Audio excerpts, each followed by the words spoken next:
atau bisa open mic. Baiklah, itu saja penjelasan atau perkenalan singkat dari saya. Untuk materi, saya serahkan kepada Pak Eko. Silakan Pak Eko. Oke, thank you Mbak Agnes. Assalamualaikum warahmatullahi wabarakatuh. Teman-teman, terima kasih telah bergabung di sini di webinar online Ruang Belajar. Sebenarnya acara ini kita harusnya terselenggara hari Jumat yang lalu, sekitar 10 hari yang lalu, teman-teman. Jumat malam kita rencanakan sebelum Ramadan, tapi ada satu kondisi, hari Rabu malam sebelum Ramadan, ada satu situasi dan kondisi yang membuat saya sangat terpaksa meng-cancel webinar ini. Ada satu kondisi yang dimana saya tidak bisa menceritakannya, tapi bersyukur sekali, alhamdulillah hari ini kita bisa bertemu dan melakukan webinar online ini. Alhamdulillah, segala puji bagi Allah atas berkatnya kita masih dipertemukan, atas karunia-Nya kita masih bisa belajar bersama. Salawat dan salam mudah-mudahan terlimpahkan kepada Rasulullah yang mudah-mudahan kita bisa mendapatkan syafaatnya kelak. Teman-teman, terima kasih telah bergabung. Selamat datang semuanya. Izinkan saya memperkenalkan diri.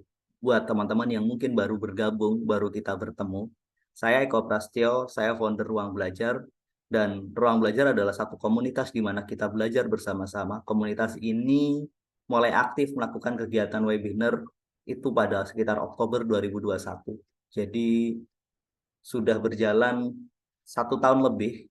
1 tahun, jadi Oktober 2021 ketemu Oktober 2022, 1 tahun, sekarang November, Desember, sampai sekarang ada di Maret. Khusus untuk webinar rutinnya, ini alhamdulillah memasuki webinar ke-13, teman-teman. Jadi di ulang tahun yang pertama acara komunitas Ruang Belajar itu, saya mulai menyelenggarakan webinar online yang dilakukan secara rutin, baik khusus untuk para member YouTube Ruang Belajar, atau mereka alumni kelas Ruang Belajar, dan atau untuk teman-teman yang secara umum. Jadi setiap bulan ada satu webinar umum yang sifatnya seperti ini yang teman-teman bisa ikuti oleh siapapun, dan ada satu webinar khusus yang khusus untuk kita komunitas Ruang Belajar.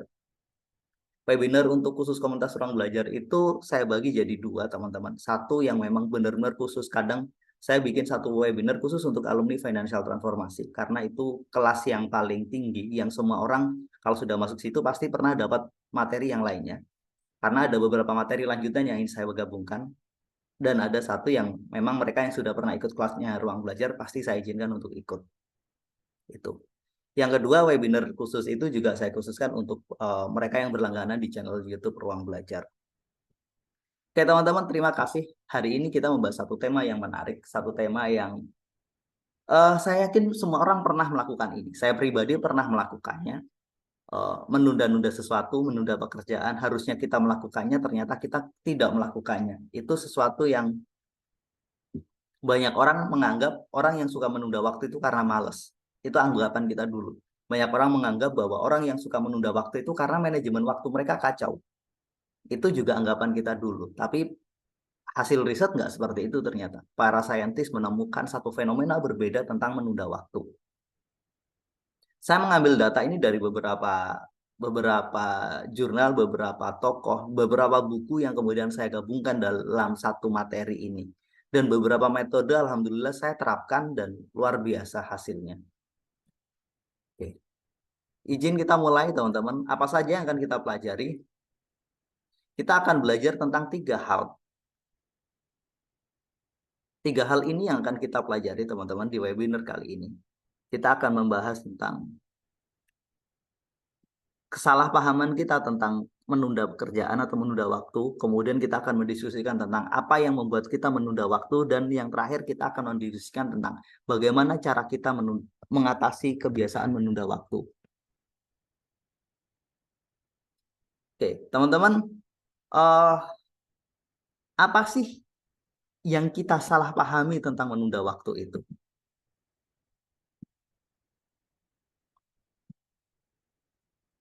Ini, banyak orang menganggap orang-orang yang menunda waktu itu karena malas. Padahal nggak selalu seperti itu. Jadi, bisa jadi orang menunda waktu itu sebenarnya bukan karena dia malas. Karena ada something saja yang terjadi pada dirinya. Ada sesuatu yang terjadi pada dirinya. Kalau malas, itu artinya orang itu memang nggak punya tujuan. Dan dia nggak punya gairah. Para pemalas itu nggak ngerti hidupnya mau kemana dan akan kemana. Dia nggak ngerti tujuannya apa, karena dia nggak ngerti tujuan hidupnya apa, dia nggak punya semangat untuk mengubah hidupnya, maka dia nggak ngapa-ngapain. Itulah para pemalas. Sementara sang penunda waktu itu enggak. Dia punya tujuan, dia punya semangat, dia punya rencana, tapi rencananya selalu gagal terlaksana, tujuannya selalu gagal tercapai, semangatnya justru terarah ke tempat yang lain, yang nggak seharusnya. Maka di sini, dia punya masalah pada eksekusi tindakan. Para pemalas ini punya, para penunda waktu ini punya masalah ketika mengeksekusi tindakan. Sementara para pemalas itu pasti punya masalah dengan eksekusi tindakan. Karena apa? Dia memang nggak punya tujuan, nggak punya gairah, nggak punya semangat, nggak punya motivasi, dan memang nggak punya rencana. Bedanya di situ. Saya yakin mungkin teman-teman punya teman yang punya semangat luar biasa, yang punya tujuan yang keren, tapi ternyata dieksekusi dia lambat, dieksekusi dia lemah, sering menunda, sering mengatakan nanti aja lah, waktunya nggak tepat dan lain sebagainya, sering mengatakan itu. Jadi kondisi-kondisi inilah yang butuh kita pahami. Atau mungkin teman-teman coba evaluasi diri deh ke diri sendiri. Pernah nggak sudah punya tujuan, udah punya rencana, udah sangat semangat, tapi waktu eksekusi selalu mencari alasan untuk menundanya. Selalu mencari pembenaran untuk kita tidak melakukannya. Kadang kita mengatakan, aduh ini kok saya sendirian ya, nggak nyaman ya, saya cari teman dulu nanti kalau ada temennya baru saya eksekusi. Mau saya kerjakan sekarang, aduh sebentar lah, saya masih butuh rehat sebentar, saya pingin nanti saja gitu. Jadi ada gairah, ada semangat, ada tujuan, ada rencana, tapi kita tidak mampu mengeksekusinya. Ini kenapa? Tentang kenapanya nanti kita diskusikan nanti. Yang jelas, yang ingin saya sampaikan bahwa menunda-nunda sesuatu itu bukan karena dia malas, tapi dia nggak mampu mengeksekusi apa yang harusnya dilakukan. Itu dulu sampai di sini teman-teman.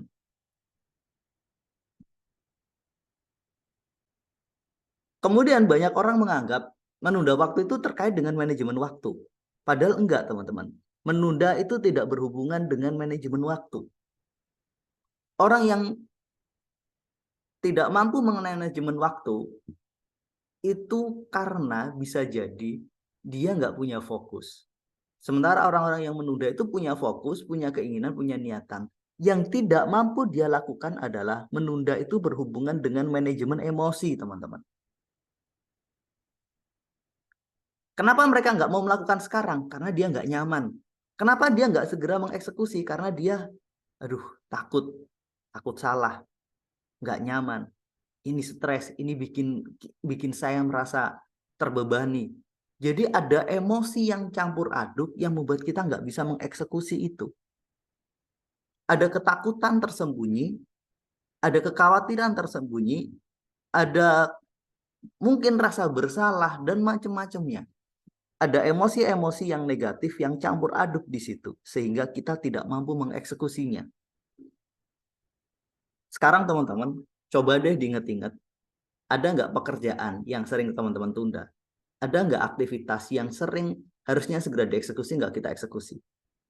Itu sangat mungkin terkait dengan ketidaknyamanan kita ketika mengeksekusinya. Ada emosi yang nggak mampu kita kendalikan ketika mengeksekusinya. Yang berikutnya, menunda itu terkait dengan prioritas. Bukan prioritas waktu, teman-teman. Bukan prioritas logika, tapi prioritas rasa. Kita tahu ini penting secara logika, tapi dari sisi rasa enggak, ini enggak penting. Lebih penting main game. Main game bikin kita nyaman. Kita tahu ini harus kita selesaikan dari sisi logika, kita tahu, tapi dari sisi rasa enggak. Lebih lebih lebih penting selancar di media sosial, lebih penting kepoin statusnya orang, lebih penting lihat YouTube, lebih penting lihat hal-hal tertentu yang lainnya. Jadi ini problemnya. Jadi bukan masalah dengan manajemen waktu, tapi manajemen rasa. Prioritas rasa di dalamnya. Ada emosi yang butuh kita manage. Ketika teman-teman mampu memanage emosi, mengalahkan emosi kita, fokus pada logika kita, maka kita nggak bakalan menunda waktu.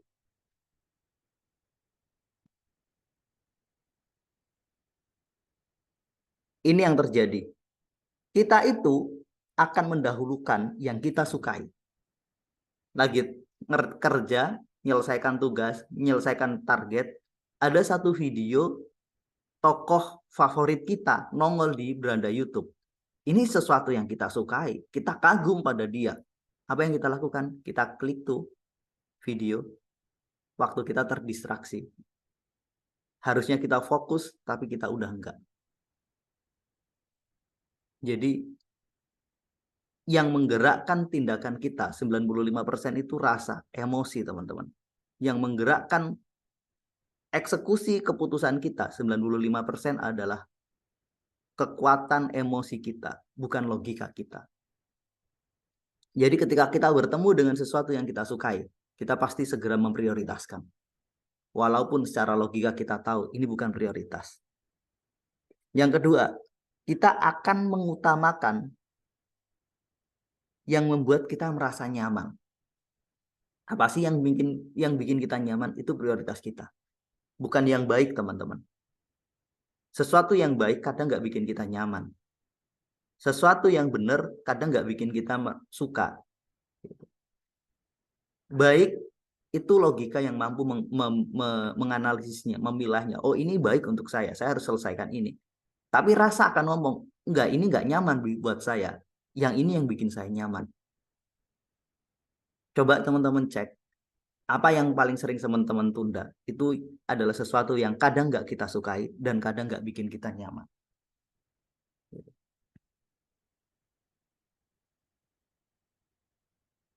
Jadi kita akan menunda yang bikin kita nggak nyaman dan kita akan menghindari apa yang tidak kita sukai. Kira-kira kita mau nggak kerja dengan orang yang kita benci? Kita punya partner yang kita itu sudah enek banget, kita nggak suka banget. Maka kita akan berusaha menghindarinya. Kalau bisa saya nggak satu tim dengan dia. Kalau bisa saya nggak kerjasama dengan dia. Kalau bisa saya, udahlah saya kerjakan sendiri aja. Jadi sesuatu yang kita benci itu akan kita hindari. Sesuatu yang kita tidak nyaman berusaha untuk kita tidak lakukan. Kita akan menundanya.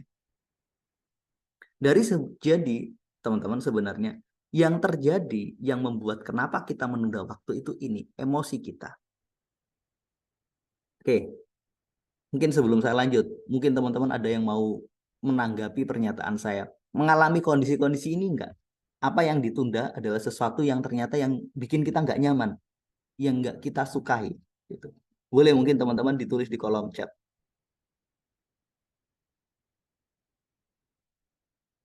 Oke, silakan. Silakan Mbak Nas, mungkin dicek di kolom chat ada yang sudah berkomentar. Ada Pak, ini dari Mbak Fani. Katanya iya Pak, pernah katanya. Oke, thank you Mbak Fani. Jadi memang ini yang terjadi. Gitu. Artinya mengatasi menunda waktu yaitu terkait dengan manajemen emosi. Bagaimana kita mengalahkan emosi negatif kita itu. Ada lagi Mbak Nas yang komentar? Ada juga dari Bu Erni Pak, katanya bener banget Pak Eko. Terus ada juga dari Pak Alif Ponti. Iya, saya pernah dan sering sekali katanya Pak. Betul. Jadi sekarang teman-teman sudah mulai paham akarnya bahwa menunda itu bukan terkait dengan kita semangat nggak semangat, tapi ternyata kita suka dan tidak suka. Gitu. Ternyata Ini ada kita juga. nyaman dan tidak nyaman di situ. Teman-teman nggak bakalan mau mengerjakan sesuatu yang teman-teman takuti. Gitu. Misalkan suruh nyiapin sesuatu dan ketika menyiapkan aja, mau mengingat saja, membayangkan saja, itu udah takut duluan. Udah nggak bakalan bekerja. Kita akan mencari 1001 alasan untuk menundanya. Mencari pembenaran, yang cari temen lah, cari apa. Seperti itu. Saya pernah punya satu klien konseling, jadi mereka mengambil kelas privat untuk saya. Beliau punya bisnis, 2 bisnis yang berbeda.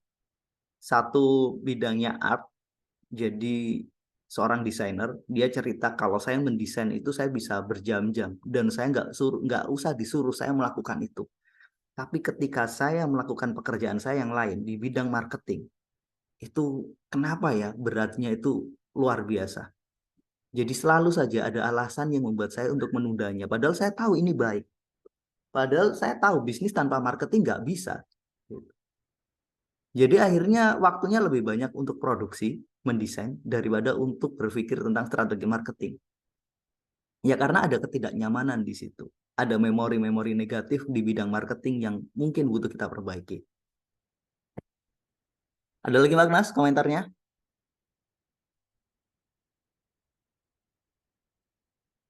Sudah Mbak Agnes, nggak ada? Yang terakhir dari Mbak Fani, Pak. Iya, Oke, Pak, baru tahu kalau hubungannya dengan rasa katanya.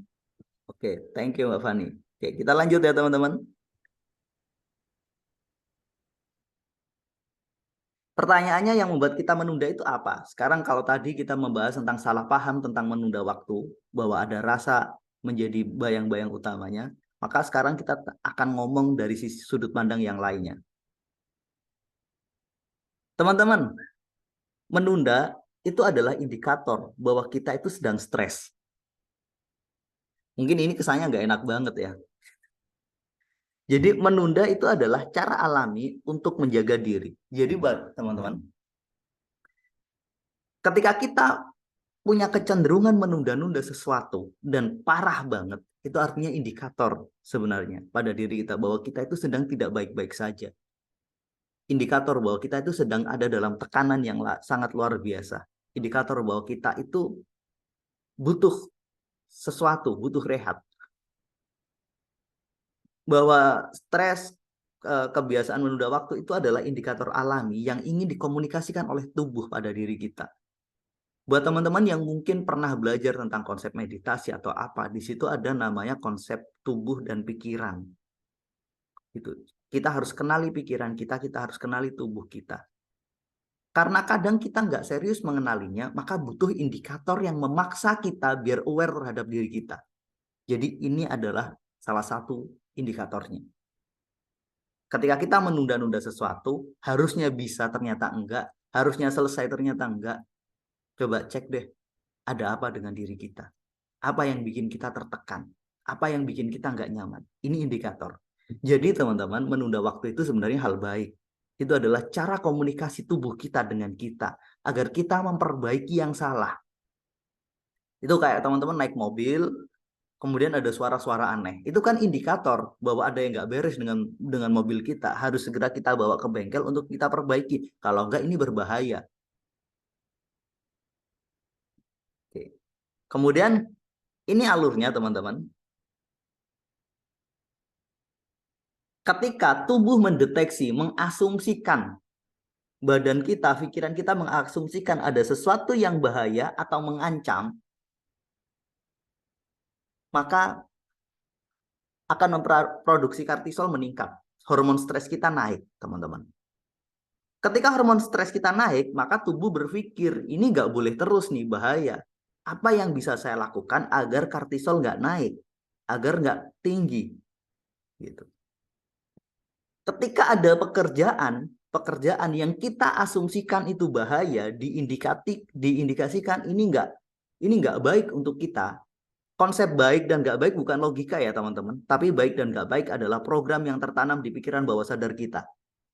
Bahwa kalau saya melakukan ini, saya itu bikin nggak nyaman. Ini diindikasikan bahaya. Maka kortisol meningkat. Kortisol inilah yang menjadi rem kita, yang membuat kita nggak mau melakukan itu. Kalau ketemu dengan hal lain yang menyenangkan, itu akan dipilih. Maka ketika kita instruksinya, tunda, kamu jangan lakuin itu.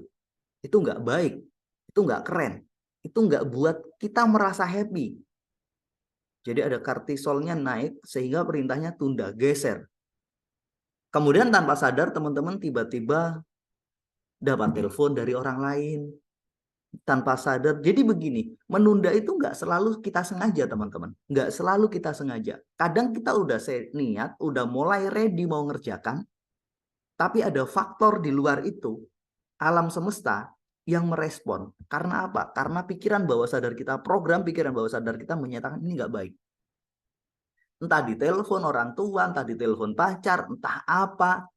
Kemudian tiba-tiba melihat sesuatu yang menarik, tiba-tiba bertemu dengan sesuatu yang, oh ini keren banget. Akhirnya fokus kita teralihkan. Dan perintah untuk menunda ini terlaksana, teman-teman. Saya mengambil teori ini dari Profesor Andre Hubner, teman-teman. Dia seorang neuroscience. Gitu. Jadi dia menjelaskan dengan sangat detail kenapa kita menunda sesuatu. Saya juga mengambilnya dari Mel Robbins. Kalau teman-teman tahu bukunya Mel Robbins, The 5 Second Rule, itu dia juga menjelaskan. Jadi dua orang itu yang kemudian di Andre Huebner itu saya mempelajari tentang dopamine effect, tentang neuroscience and business, di situ dibahas.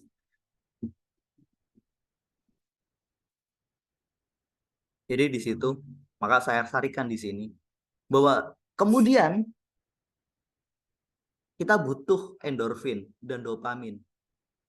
Endorfin dan dopamin itu akan diproduksi sebagai upaya untuk meredakan kortisol ini, hormon stres ini. Tolong teman-teman yang belajar neuroscience atau belajar ilmu biologi dan sejenisnya, tolong saya dikoreksi barangkali ada pernyataan saya yang kurang tepat. Bahwa endorfin dan dopamin itu diproduksi sebagai respon alami untuk meredakan stres kita, untuk meredakan ketidaknyamanan kita. Jadi kenapa kebiasaan menunda waktu itu sangat-sangat sulit diubah walau kita tahu itu nggak baik. Karena sebenarnya menunda ini adalah cara untuk menyelamatkan diri, teman-teman. Cara tubuh alami kita agar nggak terjebak dengan bahaya atau sesuatu yang diasumsikan bahaya dan mengancam. Sehingga produksi kortisol naik. Maka ketika kita menunda sesuatu dan kita beralih melakukan aktivitas yang lain, kita itu nyaman. Karena yang diproduksi adalah endorfin dan dopamin.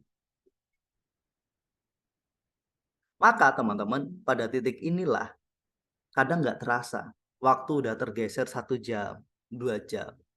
Itu seperti itu. Jadi ini yang terjadi ketika kita menunda sesuatu.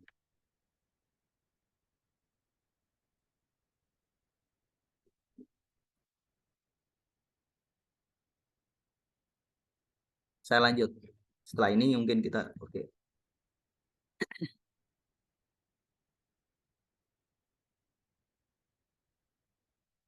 Jadi saya sudah jelaskan bahwa menunda itu adalah indikator stres. Kenapa kita stres? Gitu. Apa yang bikin kita stres? Karena kita melakukan sesuatu yang tidak kita sukai atau tidak membuat kita nyaman. Jangan-jangan pekerjaan kita itu bikin kita tidak nyaman. Yang kedua, overload pekerjaan. Saya nyaman bekerja di situ, tapi ini adalah indikator bahwa tubuh kita itu capek, teman-teman. Stres itu tidak hanya emosional, tidak hanya psikis, tapi juga fisik.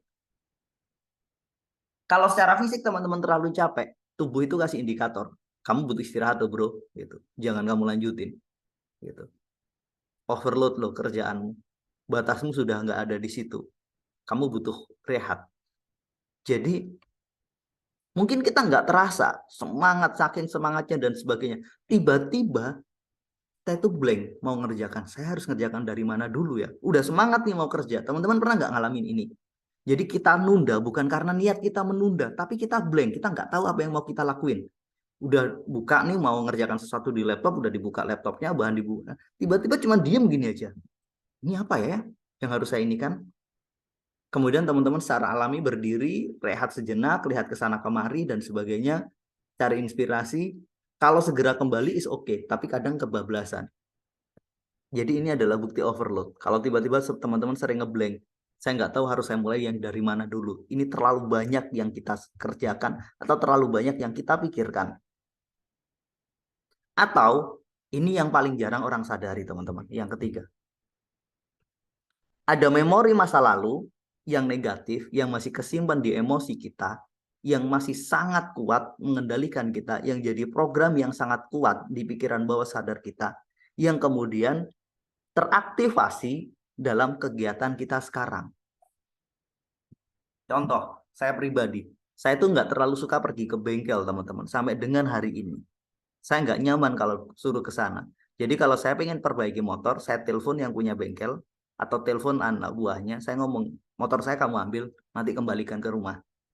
Atau saya mau servis, misalkan mau ganti oli mobil atau apa, kalau bisa saya nyuruh orang, saya nyuruh orang. Gitu. Jadi saya merasa sangat nggak nyaman di bengkel itu. Saya masih mencari kenapa. Ada memori apa yang bikin itu sangat nggak nyaman gitu. Jadi memori-memori nggak nyaman itu bikin kita nggak mau melakukannya. Nggak tahu kenapa dan kadang kita nggak ngerti kenapa. Tapi ketika melakukannya berat banget. ada sesuatu yang nggak kita pahami. Kalau bisa saya hindari gitu.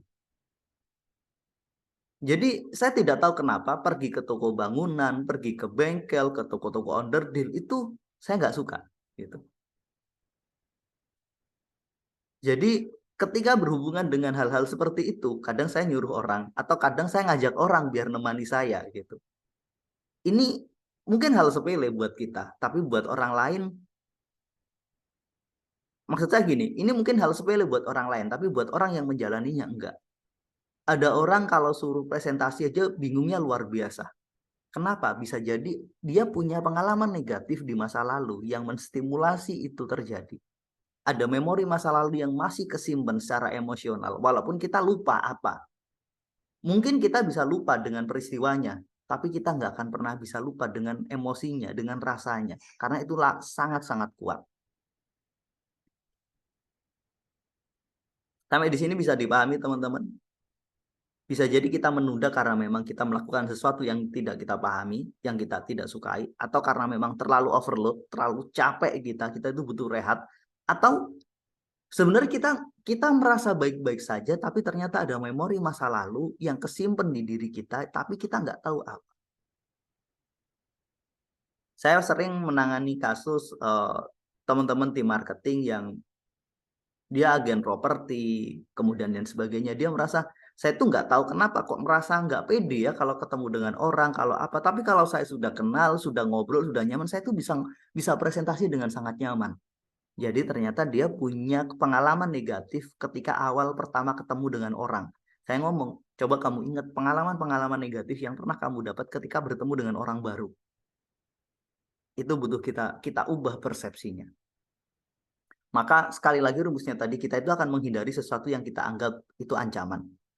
Ketika pengalaman-pengalaman memori masa lalu itu dianggap sesuatu yang mengancam dan hadir hari ini, maka akan tetap dipersepsikan sebagai ancaman.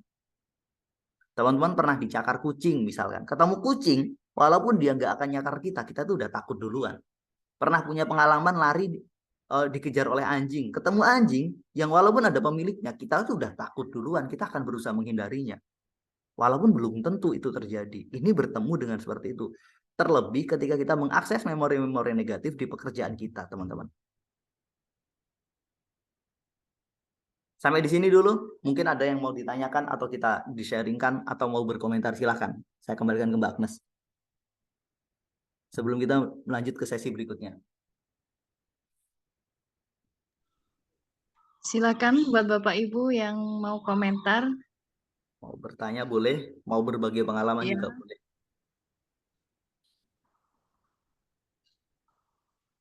Silakan teman-teman. Ada komentar, pernah mengalami hal-hal kayak gini, sesuatu yang nggak kita pahami, kenapa, tapi tiba-tiba kita menundanya gitu aja.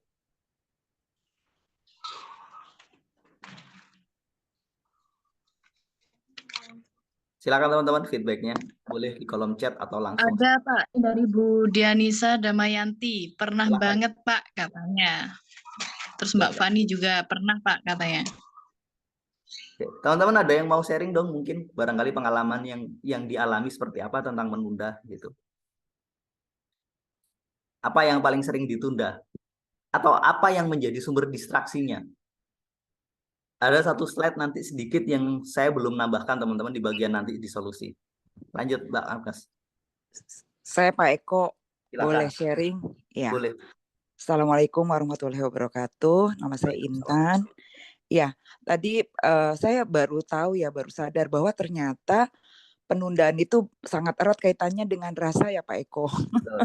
Nah, saya itu tipikal orang yang bisa bekerja dengan semangat kalau saya merasa nyaman. Benar. Nah, kalau saya tidak merasa nyaman, walaupun itu pekerjaannya very simple, sangat sederhana, itu saya malas mengerjakannya, Pak Eko. Iya, Padahal betul. di kepala saya tahu gitu kan, kalau misalnya ini ditunda, iya, ini impact-nya kemana-mana jadinya. Nah, itu yang terjadi saat ini terhadap diri saya lagi ngelawan diri saya, Pak Eko.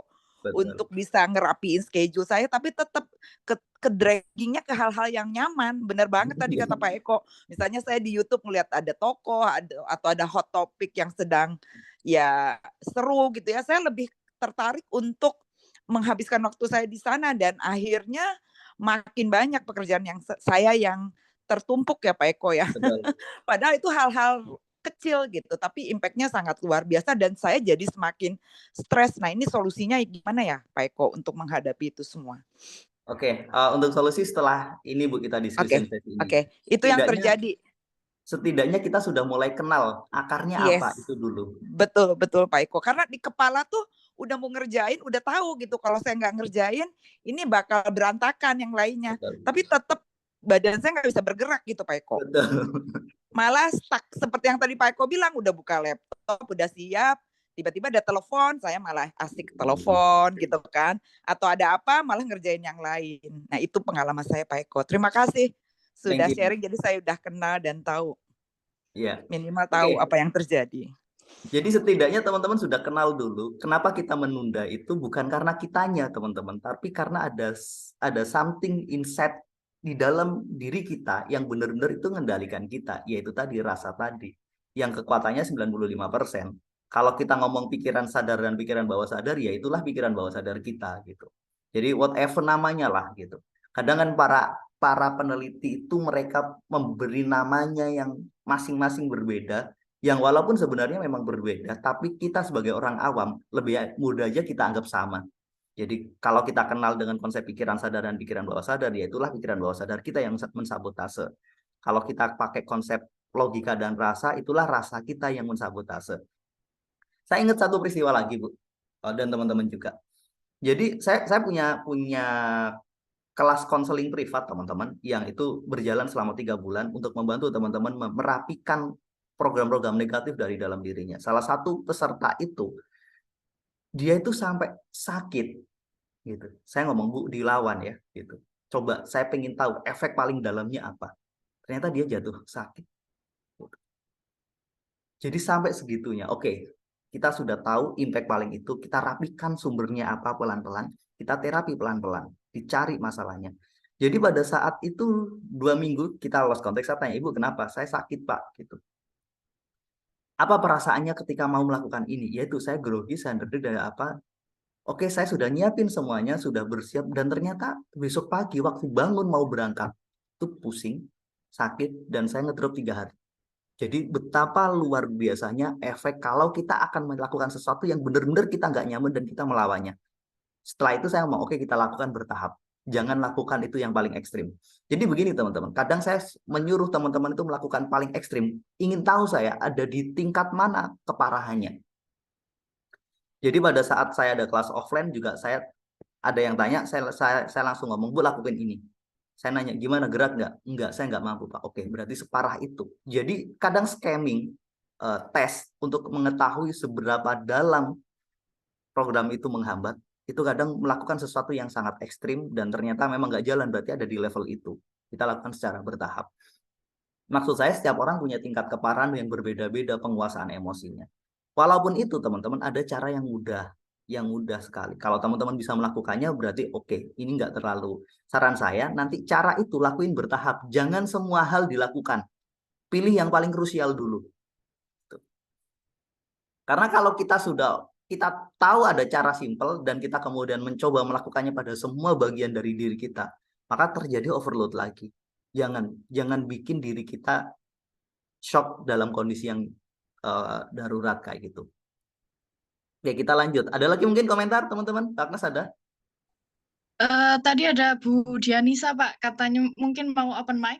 Bu Boleh, Dianisa. silakan. Halo, makasih Pak, makasih Bu.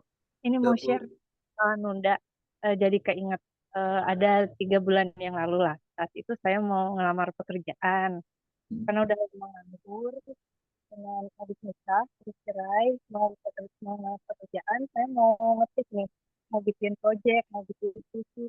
Itu ya reaksinya tuh lucu banget. Nguap aja, ngantuk aja. Padahal udah tahu nih mau kerja biar dapat uang gitu maksudnya untuk memulai pekerjaan baru, bawaannya di depan laptop tuh ngantuk aja. Awal-awal saya pikir oh mungkin capek, oh mungkin lelah, tapi udah nggak ngapa-ngapain gitu ya di rumah aja. Setelah direnungi ini nggak bener nih, ini kayaknya ada penolakan nih saya gitu. Nah, Iya. saya kan juga ikut Bapak dulu dan beberapa motivator yang lainnya, beberapa banyak lah saya ini mental block lah kurang lebih saya pahami gitu. Akhirnya saya ngelakuin gini Pak, saya meditasiin lewat nafas gitu. Jadi Betul. saya keluarin aja, saya anggap ngantuk ini tuh di kepala tuh awan hitam, saya keluarin pelan-pelan. Betul, Bu. Awal ada 3 hari begitu. Awal-awal, wah Pak, cuman diem aja, ngantuknya keluar bersama nafas itu, ngantuk aja. Nah, sehari pertama ini tuh seger jadinya, ngelihat laptop gak kenapa-napa, ngetik. Besok masih gitu terus, sampai ada 3-4 kali, nah, sampai sekarang ada apa? 3-4 kali dilakuin, alhamdulillah udah nggak ngantuk lagi depan laptop gitu, dan fine-fine aja. Wah, itu pengalaman saya pribadi gitu. Wah, saya bisa gitu ya, tapi saya nggak tahu sih Pak, kenapa memorinya apa gitu. Saya mau membiarkan itu keluar saja gitu. Saya nggak mau nyari-nyari masalahnya Betul. kenapa. Saya hanya ingin saya harus ngetik nih karena saat itu saat saya cari kerja hanya ini nih, jadi harus saya hadepin. Tapi gimana mau ngeluarin dengan enteng, dengan ini saya meditasiin nafas gitu gitu. Alhamdulillah.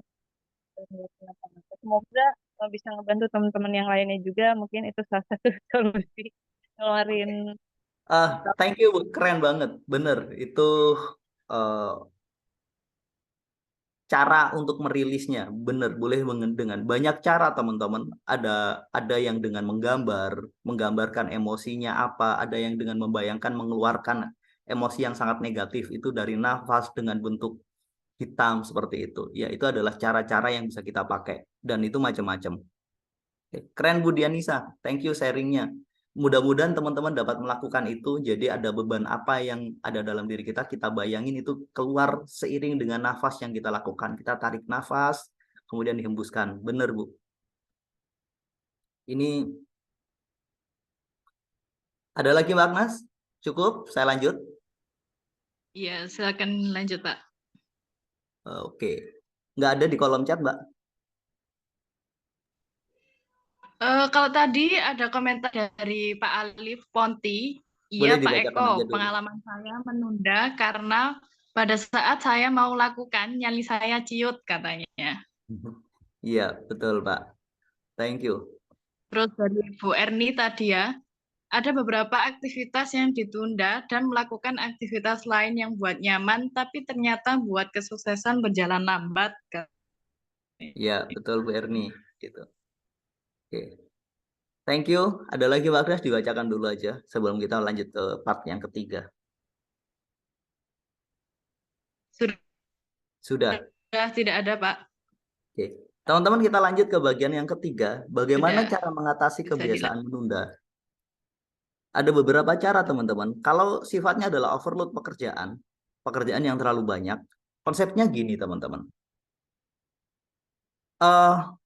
Pikiran kita itu nggak bisa nyimpen terlalu banyak hal yang sifatnya abstrak. Maka coba dibuat jadi konkret. Dicatat sendiri satu-satu, schedule. Kita bikin schedule yang jelas. Jadi tulis apa saja sih yang harusnya kita kerjakan. Dan kemudian deadline-nya kapan. Oh ada ini. Misalkan kita dapat beberapa tugas, tulis saja dulu. Kemudian kita harus memecahnya jadi rangkaian kecil-kecil. Oke, saya kerjakan ini dulu, saya kerjakan ini. Jadi jangan memikirkan dalam jumlah yang sangat besar. Ini kalau hubungannya memang dengan overload pekerjaan. Pekerjaan itu rutin kita lakukan, kita menyukainya, dan kita ternyata tapi kecapean. Kita kerjakan bertahap teman-teman dan terjadwal. Dan yang terpenting mungkin kita butuh rehat. Di situ. Coba ambil waktu rehat sejenak, lakukan sesuatu yang menyenangkan, yang bikin kita fresh. Kalau ini hubungannya dengan pekerjaan. Kita itu saya nggak pernah nunda Pak, tapi kok tiba-tiba seperti ini ya? Ya ini tandanya ini. Yang kedua, bisa jadi kita lagi butuh healing gitu. Kita butuh untuk, saran saya, lakukan internal healing. Penyembuhan pribadi. Internal healing itu bisa pakai meditasi, olahraga, kemudian istirahat, refleksi diri, kemudian rilis sebenarnya teman-teman. Ada satu yang kurang, rilis itu melepas emosi negatifnya. yang tadi disampaikan oleh Bu Dianisa itu salah satu contohnya. Oke, saya bahas ini yang satu-satu. Teman-teman punya waktu 15-30 menit. Lakukan meditasi hanya dengan menyadari nafas saja, atau teman-teman berzikir dengan rasa syukur yang luar biasa. Gitu. Di meditasi itu datangkan kemalasan kita, ketakutan kita dan sebagainya. Kita bilang kepada Tuhan, Tuhan, saya serahkan ini kepadamu. Gitu. Jadi kita berserah kepada Tuhan atas semua yang kita lakukan, atas semua ketakutan dan kekhawatiran kita. Datangkan, kemudian ada di situ. Kemudian kita butuh olahraga, memang benar teman-teman, olahraga itu bikin kita lebih nyaman, lebih fresh. Karena olahraga itu bisa menstimulasi endorfin teman-teman. Olahraga yang teratur bikin endorfin naik sehingga hormon stres kita lebih sedikit. Istirahat yang cukup, tidur jangan larut malam, bangun di pagi hari. Kemudian kita butuh refleksi diri, kenapa ya gitu. Kenapa saya mengalami ini? Apa yang bikin saya nggak nyaman? Kenapa ini? Ajak diri itu untuk diskusi sangat dalam. Misalkan, kenapa sih kamu tadi menunda menunda gitu? Kenapa? Karena ini. Kamu takut karena apa? Tanya terus, tanya sampai oke, ayo kita perbaiki bareng-bareng pelan. Diskusi dengan diri sendiri. Yang terpenting teman-teman, jangan menyalahkan diri sendiri. Kita harus mau acceptance, kita harus mau terima. Oke, ini saya terima diri saya terima realitas ini, saya mau menerimanya. Kalau kita nggak nerima teman-teman, kalau kita nggak mau terima itu semua, maka ini tambah jadi beban. Masalah kalau kita terima, hanya punya satu masalah, yaitu masalah itu sendiri. Tapi masalah kalau kita tolak, kita itu punya dua masalah. Masalah itu sendiri dan penolakan itu. Menunda waktu itu problem. Kalau kita terima realitas bahwa kita tadi menunda waktu, ini masalahnya tinggal kita cari solusi, bagaimana cara kita mengatasinya. Tapi kalau kita menolak perilaku kita dan kita menyalahkan terlebih, ngasih tahu, oh kamu kok enggak ini sih gitu. Kita menyalahkan diri kita sendiri, kita tuh punya dua masalah. Masalahnya adalah penundaan waktu tadi, yang kedua adalah sikap negatif kita terhadap diri kita. Sikap negatif terhadap diri itu bikin tambah kacau. Berikutnya yang di sini nggak saya tulis, kita rilis teman-teman. Boleh dengan cara teknik nafas tadi. Ambil nafas teman-teman, sampai rileks, keluarkan gitu. Bayangkan kita mengeluarkan, biasanya ini teknik hipnoterapi yang dipakai, biasanya gumpalan berwarna hitam, bahwa seiring dengan saya mengeluarkan nafas itu, semua beban dan ketakutan saya itu ikut keluar. Terus lakukan, rileks seperti itu. Bisa dilakukan tiap pagi. Atau rilis berikutnya adalah, apa emosi yang ada di diri kita keluarkan. Teman-teman pernah menggerutu kan? Pernah gerutu kan? Keluarin aja semuanya. Aduh, saya takut banget sih ketemu dengan orang itu, saya ini dan sebagainya. Oke, saya mengizinkan diri saya mengeluarkan semua rasa takut saya gitu. Kalau saya biasanya bertanya teman-teman, kamu kenapa? Takut. Takut kenapa? Takut ini. Terus apalagi yang kamu takutkan? Saya nanya, apalagi yang kamu takutkan? Saya takut karena orangnya besar. Terus apalagi yang kamu takutkan? Apalagi, jadi saya terus bertanya ke diri saya tentang ketakutan saya, tentang kekhawatiran saya. Itu memang gak nyaman. Mungkin butuh di hari kedua dan ketiga baru semuanya merasa lebih nyaman. Atau teknik lain, teman-teman bisa ambil kertas, gambar yang niatnya, Tuhan, saya merilis semua emosi negatif saya di gambar ini. Udah, gambar terserah teman-teman. Sampai teman-teman merasa puas dan nyaman, habis itu gambarnya mungkin kita bakar. Simbol bahwa kita sedang merilis. Yang penting keluarkan emosi itu, jangan kita simpan. Kenali kenapa dan kemudian keluarkan kenapa gitu. Banyak cara teman-teman untuk mengubah persepsi dan emosi kita. Sangat banyak caranya. Salah satunya dengan teknik tadi yang disampaikan oleh Bu Dianisa tadi, kita ambil nafas, kita keluarkan, seiring dengan keluarnya udara dari dalam diri kita, maka keluar semua emosi dan energi negatif itu. Kita bayangin, kalau istri saya biasanya, dia pejamkan mata, bayangin ada awan hitam yang dikeluarkan dari dalam dirinya, yang kemudian dia keluarkan semakin besar, semakin banyak, dan kemudian dia ambil kipas, dikipas semuanya pergi. Semua ketakutan dia persepsikan sebagai awan hitam, dan itu yang dia lakukan. Itu juga yang dilakukan ketika berdoa, ketika melawan rasa takut, melawan apa itu yang dia lakukan gitu. Saya jarang pakai itu karena saya punya cara lain gitu. Saya lebih senang mempertanyakan. Saya berdiri di cermin, ngobrol dengan diri saya tanya, kamu kenapa? Gitu. Saya mengalami ini. Kenapa mengalami ini? Saya takut. Kenapa kamu takut gitu? Apa sih yang kamu takutkan? Ini, apalagi yang kamu takutkan? Apalagi? Itu semua terjadi atau imajinasi gitu. Jadi saya lebih suka mengajak diri saya diskusi. Setiap orang beda-beda, teman-teman. Jadi mungkin tadi yang pakai teknik nafas boleh, pakai gambar boleh gitu. Jadi apapun boleh, bahwa ini indikator ada hal yang nggak nyaman. Kemudian ada juga healing yang sifatnya eksternal, teman-teman. Teman-teman jalan-jalan, makan. Teman-teman makan itu adalah solusi yang paling banyak dilakukan banyak orang ketika mereka stres. Karena memang ketika makan endorfinnya naik, tapi efeknya gemuk dan seterusnya. Kemudian jalan-jalan, belanja. Belanja itu solusi yang bikin kita happy, tapi kemudian kita pusing dibuatnya. Karena mungkin uang-uang yang harusnya kita pakai untuk yang lain juga ini. Jadi pilih cara yang terbaik.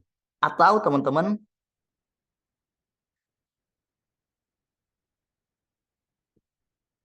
jadi healing itu sebenarnya adalah stimulasi endorfin, teman-teman. Apapun yang bisa menghasilkan endorfin, itu bikin kita merasa nyaman. Termasuk nafas. Orang kalau stres, teman-teman, nafasnya itu cepat. Karena dia sedang mengaktifkan mode survival, mode bertahan.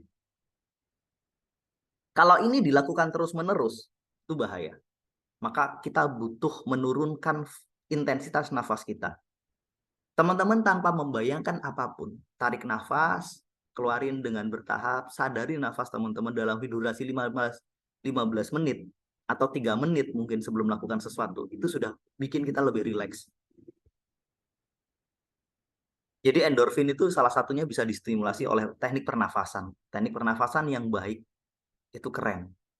Maka ketika kita belajar tentang konsep mindfulness, salah satu teknik yang diajarkan di situ adalah teknik pernafasan. Sadari nafas kita dalam every moment, dalam setiap kondisi. Bukan mengatur nafas, tapi sadari nafas kita. Kita sadar kalau kita sedang tarik nafas, itu sudah mengalihkan energi yang luar biasa besar. Teman-teman boleh mencobanya, mau cara mana saja. Atau teman-teman, kita pakai cara yang diajarkan oleh Mel Robbins. Saya senang menggunakan teknik ini karena ini keren, ini mudah. Jadi 95% kita itu disabotase oleh emosi. Emosi itu pemegang kendalinya. Dan kita, teman-teman, pikiran sadar hanya punya waktu 5 detik. Logika kita ini, teman-teman, hanya punya waktu 5 detik. Dalam 5 detik itu kita pakai logikanya, kita pakai pikiran sadar kita bisa mengalahkan pikiran bawah sadar kita. Tapi dalam waktu 5 detik kita membiarkannya, maka semuanya dikendalikan oleh pikiran bawah sadar. Teman-teman mau apa misalkan? Mau ngerjakan sesuatu di depan laptop, buka laptop. Kalau diem mikir blank, aduh apa ya? Hitung 1 sampai 5. Gitu. 5, 4, 3, 2, 1. Udah langsung ngetik. Apapun itu, nggak peduli. Langsung bikin ini, langsung mulai dari membaca ulang draftnya, kemudian apapun. Yang penting aktivitas. Jangan kasih kesempatan kita berpikir setelah 5 detik. Kalau kita berpikir, maka yang dipikirkan adalah rasa, bukan pekerjaan. Kalau kita berpikir, maka yang dipikirkan adalah emosinya. Maka jangan pikirkan rasa kita. Jadi Mel Robbins dalam bukunya 5 Second Rule itu keren. Dia mengajarkan, dan ini saya pakai, sering banget saya pakai. Ketika takut menghadapi sesuatu, saya tarik nafas dulu. Atur nafas tadi, seperti teknik yang tadi, yang sebelumnya. Walaupun saya tidak membayangkan apapun, saya mencoba menyadari diri saya ini siapa, saya sedang bertemu dengan siapa. Oke, misalkan ketemu dengan orang yang lebih superior, saya tanya, saya siapa? Saya ini, dia siapa? Oke, apa yang sama dengan saya? Saya dan dia sama-sama makhluk Allah. Kita semua sama-sama mulia. Kita semua sama-sama ditakdirkan untuk bertemu oleh Allah di forum ini. Oke, kita setara. Jadi saya persepsikan itu dulu. Saya diskusi dulu diri saya. Saya tarik nafas, kemudian saya hitung 5, 4, 3, 2, 1. Oke, semuanya, everything is okay. Maka ini paling sering saya pakai teknik ini. Jadi berhenti sesaat, kita berdoa, masih ingat teknik yang pernah kita pelajari juga. berhenti sesaat teman-teman, kita niat, intensinya apa, kita doa, bisakah jadi kita mendoakan diri sendiri, kita dicermin, kita doakan untuk diri kita sendiri biar saya sukses, kita doakan untuk orang-orang lain, kita doakan untuk tim kita. Ini juga kita mengambil energi positif dari doa. Setelah itu kita niatkan melakukan sesuatu. Biasanya yang saya lakukan, saya berhenti sesaat, saya diskusi, saya ajak diri saya tanya, saya tata niat saya, intensinya apa, kemudian saya berdoa. Setelah berdoa, saya berhitung, teman-teman. 5, 4, 3, 2, 1. Mulai. Contoh bangun pagi. Saya pasang alarm, kemudian misalkan berat banget. Ya, saya berdoa, ya Allah, izinkan saya untuk bangun. Kemudian saya menghitung mundur, 5, 4, 3, 2, 1, bangun. Gitu. Yang penting duduk dulu. Dari duduk, saya kasih jeda lagi, saya ajak lagi berhitung, ayo berdiri ke kamar mandi, langsung mandi. Gitu. Jadi jangan memberi jeda terlalu lama diri kita untuk memikirkan dan memberi ruang pada rasa kita. Maksimal 5 detik. Ini efektif teman-teman.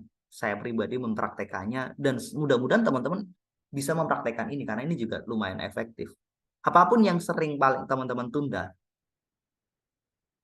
maka fokus, berhenti sesaat, niatkan, ya Allah izinkan saya melakukan ini, berdoa, berikan saya kekuatan untuk mengeksekusinya, kemudian hitung mundur. 5, 4, 3, 2, 1. Oke, bertindak.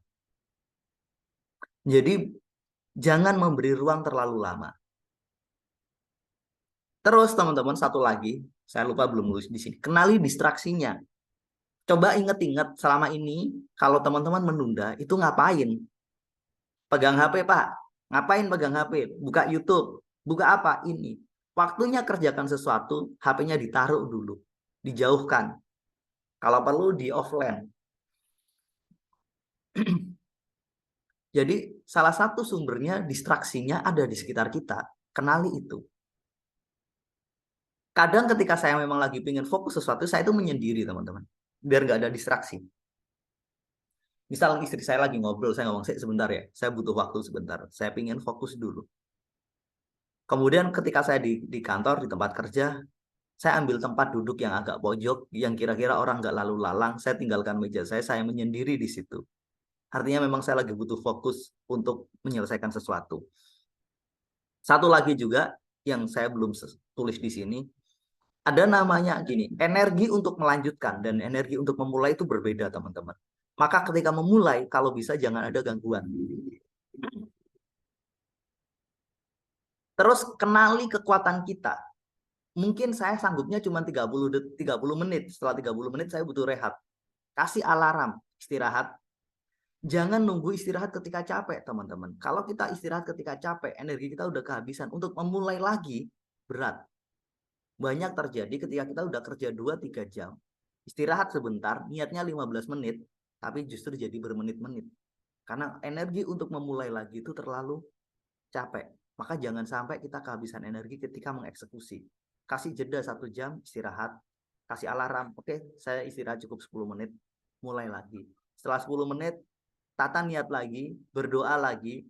Tata niat, berdoa, ya Allah, izinkan saya mengeksekusi ini dengan baik. Ya Tuhan, izinkan saya melakukan ini dengan baik, beri saya kekuatan, kemudian lakukan teknik ini. 5 second rule. Hitung 5 detik, kemudian eksekusi. Ini tips yang saya sampaikan teman-teman. Mudah-mudahan ini bisa membantu kita. Setidaknya kita kenal bahwa ada emosi yang menjadi sumber masalahnya, sumber penyebabnya. Rilis emosinya dengan macam-macam teknik. Salah satunya pernafasan atau yang tadi. Bisa dengan questioning, dengan bertanya ke diri sendiri. Atau kalau teman-teman masih ingat draft teknik, pakai itu. Ya Allah, saya itu mau menunda sesuatu nih hari ini. Gitu. Saya itu ada rasa nggak nyaman menyelesaikan ini. Saya nggak tahu kenapa gitu. Tapi kalau ini saya tunda lagi, ini bikin saya nggak nyaman lagi gitu. Bantu saya Tuhan gitu. Teman-teman yang udah ikut kelas mental block terapi pastinya ingat teknik draft. Lakukan juga untuk itu. Walaupun nggak harus ditulis teman-teman. Rangkaian lanjutannya yang bisa kita lakukan. Atau boleh pakai teknik pernafasan. Banyak sekali teknik. Apapun tekniknya, saya biasanya mengakhiri dengan 5 second rule itu tadi. Kemudian saya paksa diri saya untuk mengeksekusinya. Oke, itu dulu Mbak Agnes, silakan kalau ada diskusi lagi. Ini tadi ada komentar Pak dari Bu Dianisa. Betul. Betul ya, pentingnya bertanya dan jujur pada diri sendiri. Terus dari Mbak Fani juga ada, saya nggak menduga ternyata energinya menghadirkan rasa tersebut besar sekali dan menyerahkan pada Allah dengan meditasi sejenak meski belum optimal seperti belajar mental block terapi. Nanti akan saya latih lagi dengan menulis dan membakar untuk berlatih rilisnya. Makasih Pak Eko. Oke, Mbak Terus Fani. dari Bu Janisa juga ada, iya Pak, saya ngikutin metode berhitung juga untuk memulai sesuatu kadang katanya. Oke, betul, memulai sesuatu. Jadi saya menambahkan dengan diam sesaat, menata niat, saya mau apa dan tujuan saya apa, kemudian saya berdoa, baru saya melakukannya dengan berhitung. Oke. Thank you, Mbak Agnes. Ada lagi teman-teman? Ada komentar mungkin? Atau ada pertanyaan? Yang paling penting kenali distraksinya, apa yang mengganggu kita, coba pahami itu dan coba hindarkan itu.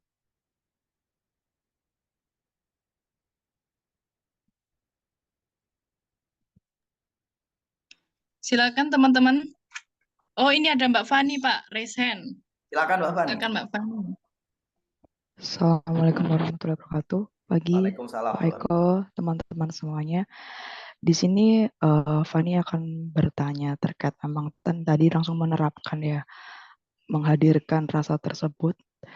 Terus tiba-tiba tuh waktu meditasi sejenak gitu langsung batuk-batuk, mual kayak gitu.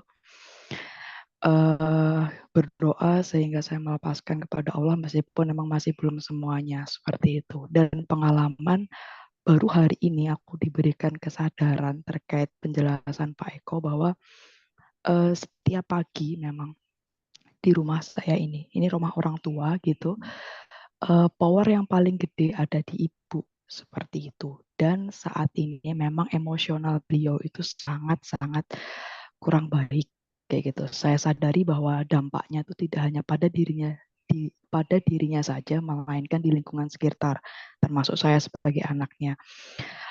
Saya cuma mengenalinya pada pagi hari ini itu terkait distraksinya ketika pagi dia tuh sudah ngomel apa dan lain sebagainya seperti itu yang dia itu tidak nyaman dan tidak suka. Saya merasa bahwa gak nyaman juga di sisinya, udah selalu disalahkan lingkungan di luarnya dia. Terus meskipun kita sabar, aku sama ayah itu tetap jadi salah itu di mata beliau. Sehingga saya hanya mengekip diri saya untuk energinya dengan tidak melakukan apa-apa. Jadi di dalam kamar saya mendengarkan, tapi saya tidak mau keluar kamar seperti itu.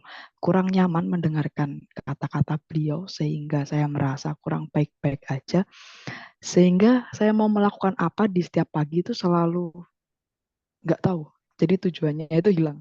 Mau ngapain ya pagi ini? Aduh, dapat yang seperti itu.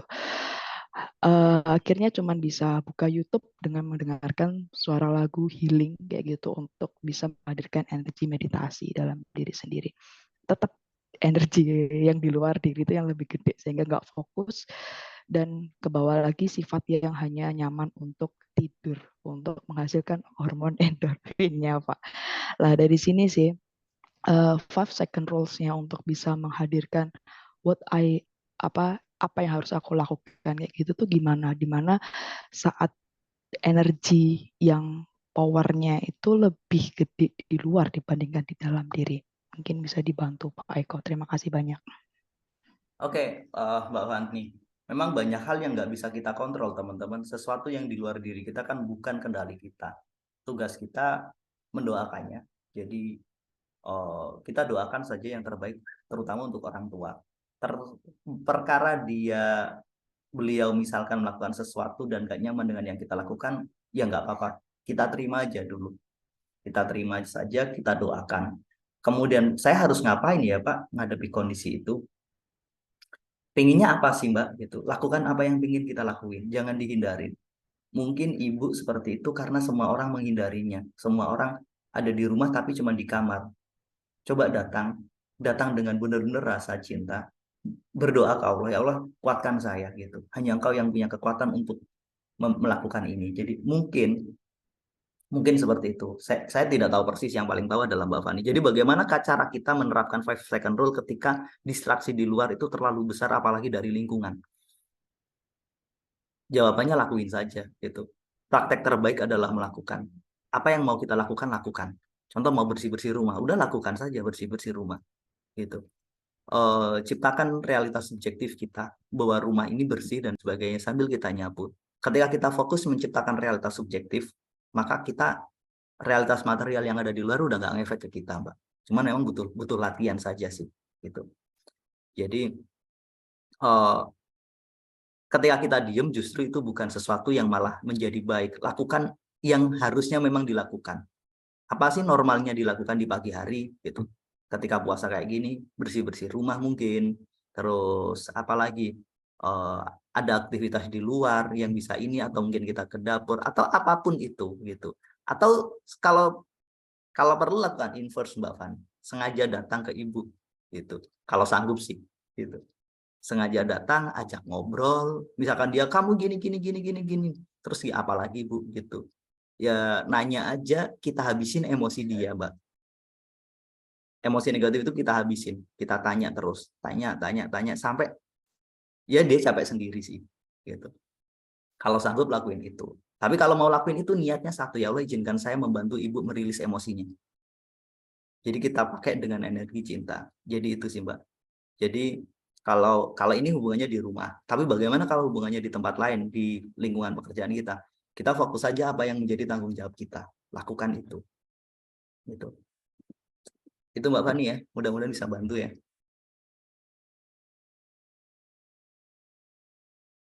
Baik Pak, terima kasih banyak. Oke. Atau mungkin ada yang mau ditanggapi Mbak? Mungkin pertanyaan saya maksudnya nggak itu Pak, gitu, atau gimana? Atau mungkin kita bisa diskusi lagi nanti gitu. Ya, tapi setidaknya sudah membantu untuk step-stepnya sih Pak, nanti bisa gimana untuk dilakuin gitu sih. Oke, thank you Mbak Fani. Jadi memang teman-teman berhadapan dengan orang tua itu nggak mudah, banyak hal yang berbeda gitu. Emosi orang tua punya pengaruh ke kita, iya, tapi emosi kita juga punya pengaruh ke orang tua, iya. Maka tugas kita berdoa saja yang terbaik untuk orang tua kita, apapun itu. Kalau misalkan Pak saya nggak sanggup, kita punya Tuhan teman-teman, kita ngomong aja, Tuhan saya tuh nggak sanggup loh dengan ini semua, bantu saya gitu. Karena Tuhan selalu punya cara yang jauh lebih indah untuk menyelesaikan semuanya. Itu sih prinsip saya. Thank you Mbak Fani. Ada lagi Mbak Agnes?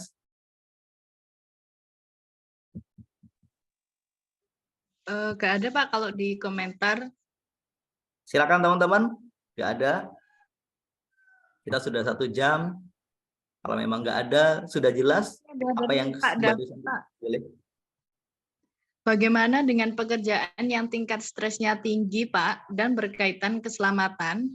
Misal pekerja korporat, perusahaan multinasional yang kantornya di luar negeri, dengan perbedaan waktu beda, polisi bagian kriminal, agen spiones, petugas pengaman presiden, mereka kan dituntut selalu awas dan waspada setiap saat. Betul.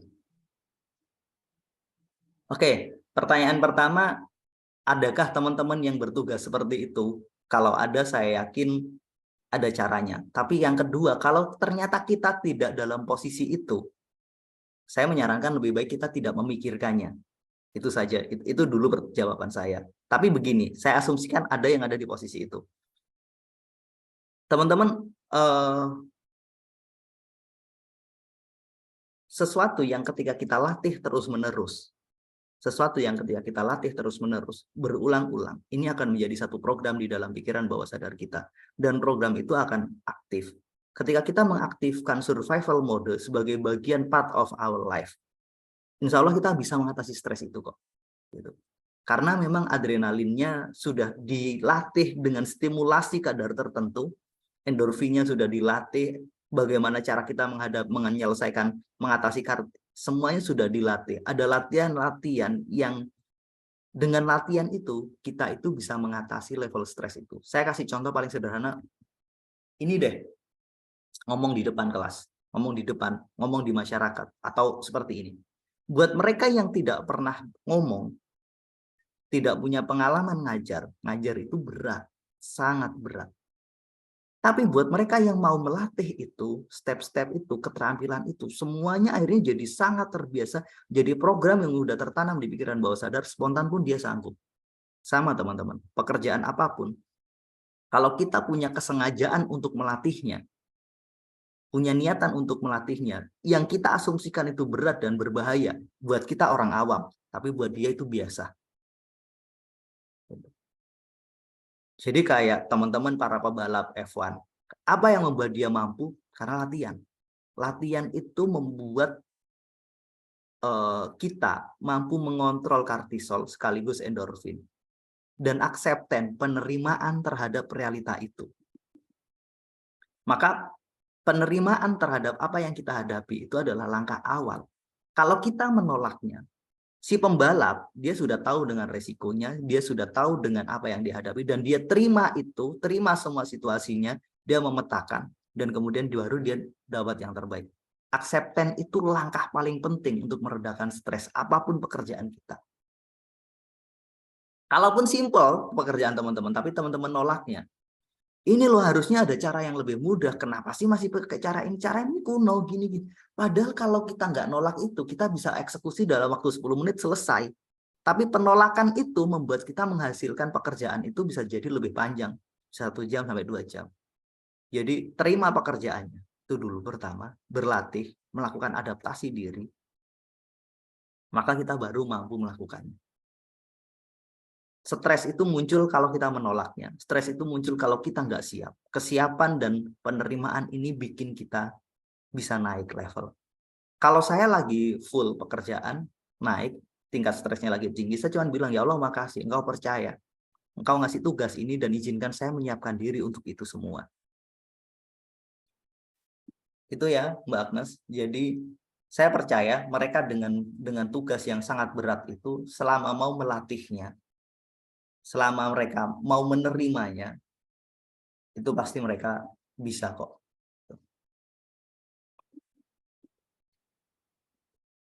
Ini mirip seperti kita mau ikut maraton teman-teman. Kalau kita langsung 42 km, kalau nggak 40 sekian kilometer langsung kita lakukan, kita pasti nggak sanggup. Tapi latihan yang kita lakukan secara bertahap, ini yang bikin kita mampu mengeksekusinya dengan baik.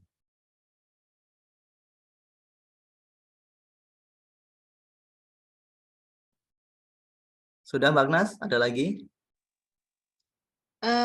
Sudah Pak, katanya Pak David, terima kasih jawabannya Pak Eko. Oke, thank you. Teman-teman ada lagi? Kalau nggak ada saya cukupkan, berarti di session kali ini, di Ramadan kali ini mudah-mudahan jadi Ramadan yang penuh berkah buat kita semua. Sengaja saya taruh di siang teman-teman, karena malam saya yakin teman-teman dengan aktivitas-aktivitas ibadah teman-teman semuanya, mudah-mudahan pertemuan siang hari ini menjadi satu kebaikan untuk kita semua. Kita ketemu lagi di session webinar bulan April. Di besok April ini ada satu sesi lagi. Kalau teman-teman ada usul dan kalau saya punya kemampuan untuk membahasnya, boleh silakan teman-teman sampaikan punya usulan apa, kira-kira materi yang mau kita diskusikan. Saya punya rencana ingin membahas tentang fokus teman-teman. Bagaimana kita membahas fokus dan produktivitas. Ini di next sessionnya. Dan mungkin yang khusus untuk member, saya ingin membahas tentang realitas subjektif sih teman-teman. Jadi buat teman-teman yang pernah belajar LOA, belajar tentang apapun, saya ingin membahas satu materi tentang realitas subjektif, itu yang menjadi bagian terpenting ketika kita melakukan praktek-praktek law of attraction. Bagaimana menjaga itu? Saya ingin mengajak teman-teman mengingat kembali 5 model realitas yang pernah kita diskusikan dulu. Oke, thank you teman-teman atas waktunya. Terakhir, saya ingin menyampaikan teman-teman, Ruang Belajar punya 2 kelas ini. Kelas ini akan kita selenggarakan mulai dari awal Mei besok teman-teman. Kita punya kelas online. Yang pertama adalah mental block terapi. Apa fungsinya? Kita untuk mengatasi hambatan kita, mental block kita yang menjadi penghambat utama. Kemudian di financial transformasi atau financial reprogramming, di kelas ini kita bertujuan untuk memprogram ulang perilaku finansial kita yang ada di pikiran bawah sadar kita.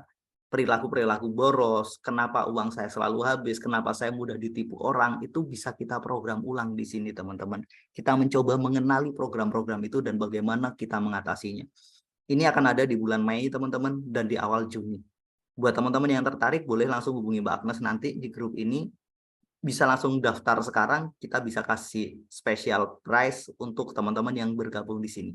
Apa manfaatnya bergabung di kelas ini? Semua teman-teman yang bergabung di sini, teman-teman bisa mengikuti webinar rutin tiap bulan sekali khusus untuk alumni kelas, alumni mereka yang sudah ikut program kami, yang kemudian di dalamnya kita bisa belajar dan diskusi bareng-bareng tentang hal-hal yang lainnya. Ini dulu teman-teman, makasih. Sampai ketemu pada bulan April, mudah-mudahan sehat selalu semuanya. Insya Allah kalau nggak ada halangan kita akan ada webinar lagi di bulan April. Kemudian nanti ketemu lagi setiap bulan seperti biasa. Di bulan Mei kita akan ketemu di kelas Financial Reprogramming sebagai awal dari kelas kita. Kemudian di bulan Juni ada lagi kelas Mental Block Therapy angkatan ke-6. Jadi Mental Block Therapy sudah diadakan sebanyak 5 kali dan besok di bulan Juni ini adalah yang ke-6 kalinya. Makasih teman-teman atas waktunya. Jika memang nggak ada pertanyaan, saya cukupkan sampai di sini. Mohon maaf atas semua kesalahan. Saya kembalikan lagi ke Mbak Agnes. Terima kasih. Assalamualaikum warahmatullahi wabarakatuh. Waalaikumsalam warahmatullahi wabarakatuh.